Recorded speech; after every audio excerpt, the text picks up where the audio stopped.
आज हम देखेंगे इम्पीचमेंट ऑफ द प्रेसिडेंट, राष्ट्रपति पर महाभियोग की प्रक्रिया। राष्ट्रपति पर महाभियोग की जो प्रक्रिया है वो किस तरह से चलाई जाती है और क्या पर उसके परिणाम होते हैं। हमारे संविधान में सबसे पहले मैं बताना चाहूँगा, हमारे संविधान में राष्ट्रपति पर महाभियोग की जो प्रक्रिया है उसका वर्णन सिर्फ और सिर्फ राष्ट्रपति के लिए किया गया है। महाभियोग जो शब्द है वो सिर्फ राष्ट्रपति के लिए बताया गया है। प्रक्रिया उसी तरह की जो प्रक्रिया है वो कई बार देखा जाता है कि जो सुप्रीम कोर्ट के न्यायाधीश होते हैं, उच्च न्यायालय के जो न्यायाधीश होते हैं, हाई कोर्ट के जो न्यायाधीश होते हैं, उसी तरह की प्रक्रिया का यूज उनको हटाने के लिए किया जाता है।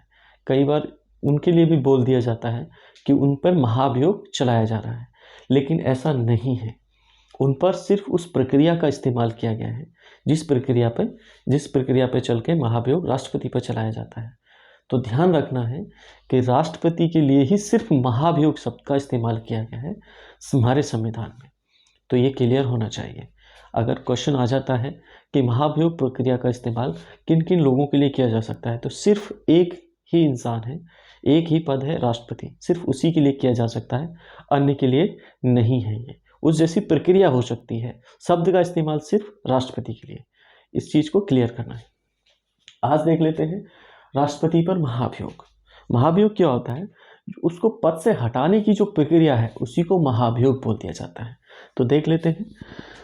राष्ट्रपति, भारत के राष्ट्रपति पर महाभियोग संविधान का उल्लंघन करने पर चलाया जाता है, लेकिन हमारे संविधान में संविधान का उल्लंघन वाक्य को स्पष्ट नहीं किया गया है। अब बड़ी दिलचस्प बात है कि ये बताया गया है कि जो राष्ट्रपति पर जो महाभियोग लगाया जाएगा वो संविधान का उल्लंघन करने पर लगाया जाएगा, लेकिन बहुत सारी चीज़ों को हमारे संविधान में स्पष्ट किया गया है, लेकिन ये नहीं बताया गया है कि ये उल्लंघन क्या होगा। जो संविधान का उल्लंघन है उसको किस चीज़ को कहेंगे।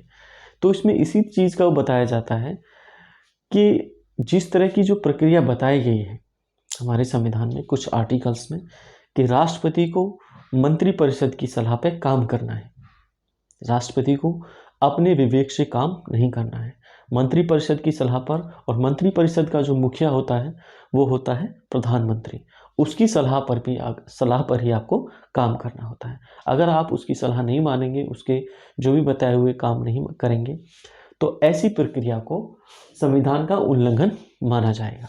ये सभी प्रक्रियाएं आर्टिकल्स में लिखी हुई हैं, ये हम इसके बारे में बाद में बात करेंगे। तो आज देख लेते हैं राष्ट्रपति के बारे में, राष्ट्रपति पर महाभियोग। आगे है, राष्ट्रपति पर महाभियोग के आरोप संसद के किसी भी सदन में शुरू किए जा सकते हैं, चाहे वो लोकसभा हो चाहे वो राज्यसभा हो, किसी भी सदन में, संसद के किसी भी सदन में शुरू किए जा सकते हैं।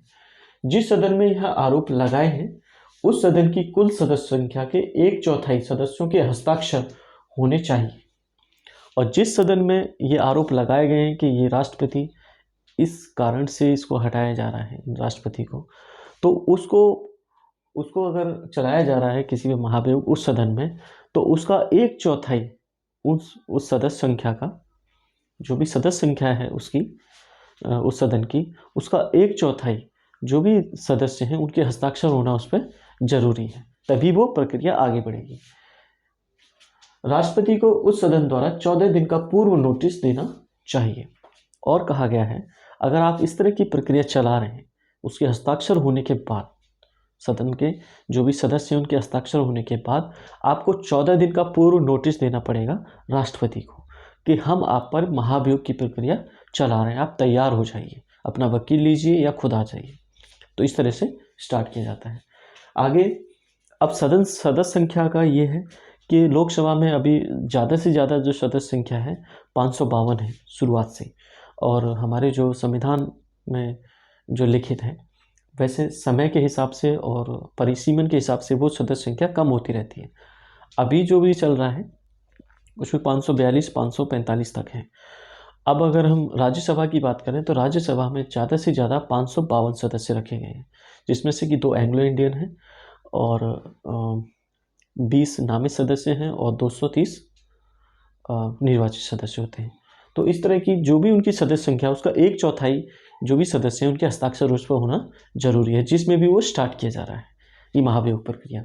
आगे देखते हैं, किसी भी सदन में महाभियोग का प्रस्ताव, अगर कोई भी सदन है उसमें महाभियोग का प्रस्ताव 2/3 बहुमत से पारित होने के बाद दूसरे सदन में भेजा जाता है, जिससे इन आरोपों की जांच करनी होती है। अगर किसी भी सदन में पेश किया जाता है, हस्ताक्षर भी हो जाते हैं और उसको पास भी कर दिया जाता है 2/3 बहुमत से।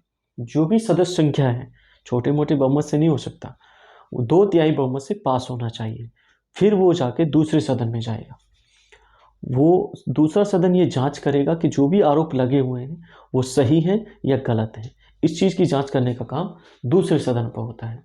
आगे है, ऐसी अवस्था में राष्ट्रपति को सदन में उपस्थित होने तथा अपना प्रतिनिधित्व कराने का अधिकार होगा। वो अपना वकील भी रख सकता है और उस सदन में उपस्थित भी हो सकता है, उसको कोई नहीं रोक सकता। उसकी प्रक्रिया चल रही है तब भी, उस पर महाभियोग चल रहा है तब भी। आगे है, अगर दूसरा सदन इन आरोपों को सही पाता है, एक सदन से पास हो गया 2/3 बहुमत से, अब दूसरे सदन में पहुंच गया, वो आरोपी की जांच करता है। अगर वो दूसरा सदन सही पाता है उन आरोपों को और महाभियोग प्रस्ताव को 2/3 बहुमत से पारित कर देता है, और जो भी महाभियोग प्रस्ताव लाया जा रहा है उसको 2/3 बहुमत से पारित कर देता है, तो भारत के राष्ट्रपति को प्रस्ताव पारित होने की तारीख से पदमुक्त कर दिया जाएगा। जिस दिन ये प्रस्ताव पारित होगा, पास हो जाएगा, उसी दिन से उस राष्ट्रपति को पद से मुक्त कर दिया जाएगा, हटा दिया जाएगा। आगे है, महाभियोग प्रक्रिया में भाग नहीं लेते। ऐसे कौन से सदस्य हैं जो महाभियोग प्रक्रिया में भाग नहीं लेते? देख लेते हैं। राज्य विधानसभाओं के निर्वाचित सदस्य, इसमें राज्य विधानसभाओं के निर्वाचित सदस्य, ध्यान रखना है, पूरा पढ़ेंगे तब ये पूरा समझ में आएगा। निर्वाचित सदस्य तथा संघ राज्य क्षेत्र दिल्ली व पौंडीचेरी विधानसभाओं के निर्वाचित सदस्य इस महाभियोग प्रस्ताव में भाग नहीं लेते।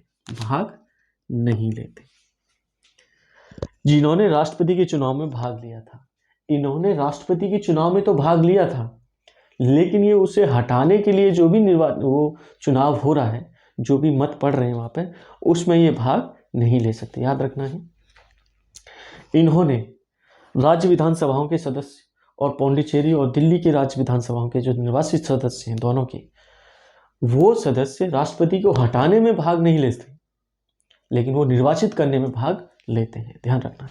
आगे है, महाभियोग प्रक्रिया में भाग ले सकते हैं। कौन कौन से ऐसे सदस्य जो महाभियोग प्रक्रिया में भाग ले सकते हैं, देखते हैं। संसद के दोनों सदनों के नामित सदस्य,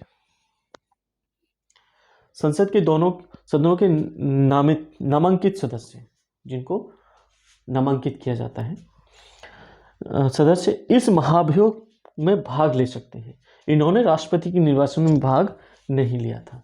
अब देखो, अजीब सी बात है, जिन्होंने लिया था उनको हटा दिया गया और जिन्होंने नहीं लिया था उनको ले लिया गया। महाभियोग प्रक्रिया कुछ ऐसी है। तो महाभियोग प्रक्रिया में संसद के दोनों सदनों के नामित सदस्य, नामांकित सदस्य, जिनको नामांकित किया जाता है कि आप हमारे इस सदन के सदस्य हैं, निर्वाचित होकर वो नहीं आते हैं, तो ऐसे सदस्यों को राष्ट्रपति के जो महाभियोग प्रक्रिया है उसमें भाग लेने का अधिकार होता है। लेकिन इन्होंने राष्ट्रपति के चुनाव में भाग नहीं लिया था। याद रखना है, इन लोगों ने, इन सदस्यों ने राष्ट्रपति के निर्वाचन में भाग नहीं लिया था, लेकिन उसको हटाने में भाग दिया जा रहा है।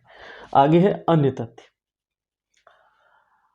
अब देखते हैं अन्य तथ्य क्या है। महाभियोग प्रक्रिया संसद की एक अर्ध न्यायिक शक्ति है। क्वेश्चन आ जाता है कि महाभियोग जो प्रक्रिया है वो संसद की किस प्रकार की शक्ति है, तो हम ये इसमें आराम से डाल सकते हैं, ये अर्ध न्यायिक, पूरी तरह न्यायिक नहीं है, लेकिन न्याय करने जैसी ही एक प्रक्रिया है। अर्ध न्यायिक है, आधा न्याय, मतलब पूरी तरह से न्यायालय का काम नहीं करती, लेकिन ये अर्ध न्यायिक जैसी है ये प्रक्रिया। आगे, अभी तक किसी भी राष्ट्रपति पर महाभियोग नहीं चलाया गया है। अभी तक कोई भी राष्ट्रपति ऐसा नहीं है जिसमें महाभियोग की प्रक्रिया लागू की गई है, चलाई गई हो। हाँ, जो सुप्रीम कोर्ट के जो न्यायाधीश हैं और हाई कोर्ट के जो न्यायाधीश हैं, उन पर तो इस प्रक्रिया का यूज किया गया है, लेकिन अभी तक राष्ट्रपति पर नहीं हुआ है। महाभियोग उनके लिए शब्द का इस्तेमाल नहीं, याद रखना है। अब देखते हैं, हाँ, इसमें मैं बात कर रहा था महाभियोग प्रक्रिया में भाग लेते हैं। अब टोटल अगर पूरी तरह से देखा जाए तो कौन कौन लोग ले सकते हैं, कुछ लोग हटा दिए गए, कुछ लोग ले लिए गए, तो इसको ध्यान रखना है। संसद के दोनों सदनों के निर्वाचित और नामांकित दोनों तरह के सदस्य महाभियोग प्रक्रिया में भाग ले सकते हैं। ध्यान रखना है, निर्वाचित और नामांकित दोनों तरह के सदस्य दोनों सदनों के महाभियोग प्रक्रिया में भाग ले सकते हैं राष्ट्रपति की।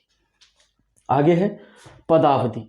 जो राष्ट्रपति की जो पदावधि है, टर्म ऑफ ऑफिस है, वो 5 साल का होता है। वो 5 साल वहाँ से स्टार्ट की जाती है जब वो शपथ ग्रहण करता है। जिस दिन वो शपथ ग्रहण करेगा उस दिन से लेकर उसको 5 साल की अवधि तक राष्ट्रपति के पद पर बने रहने की पूरी आज़ादी होती है।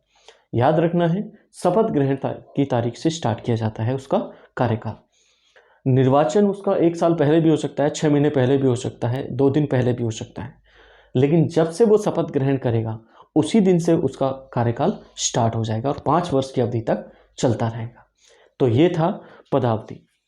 ये है हमारा इम्पीचमेंट ऑफ द प्रेसिडेंट, महाभियोग प्रक्रिया राष्ट्रपति पर। आगे मिलते हैं अगली क्लास में। आज के लिए इतना ही।